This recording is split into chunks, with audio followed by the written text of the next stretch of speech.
عليكم ورحمة الله وبركاته.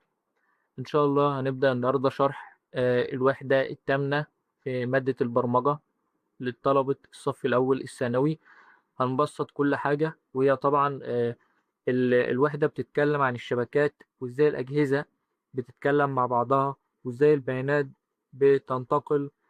زي دلوقتي مثلا أنت بتتفرج على الفيديو ده إزاي؟ انت يا اما جالك رابط الفيديو، او حد بعتهولك، او بحثت عن اليوتيوب واليوتيوب جابهولك. طب ازاي البيانات دي رايحة جاية كده؟ اكيد في محطات بتمشي فيها وشبكات بتمشي فيها.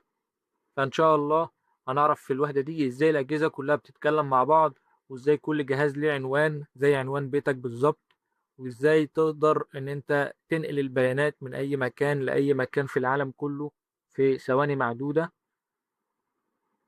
فيلا بينا. هنبدأ دلوقتي هنقسم كده الوحدة، هما 5 دروس. أول حاجة هنعرف أنواع الشبكات ويعني إيه شبكات، والبنية التحتية ليها. تمام. تاني حاجة العناوين الاي بي والدي ان اس، وازاي كل جهاز ليه عنوان مخصص ليه هو وفريد ليه هو بس.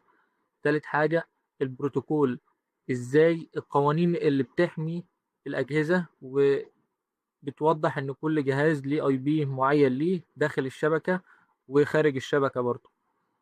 رابع حاجة الابليكيشن والويب سايت والايميل، ازاي بتتكون وتقدر ان انت تفهم اي رابط. خامس حاجة وهي الرياضة، وازاي تحسب سرعة نقل البيانات بين البرامج والويب وبين البروتوكول وبين الاي بي، وازاي البيانات بتمشي في الشبكة. بس في حاجة مهمة، انت لازم تربط كل حاجة ببعض، ولازم تجيبها بالترتيب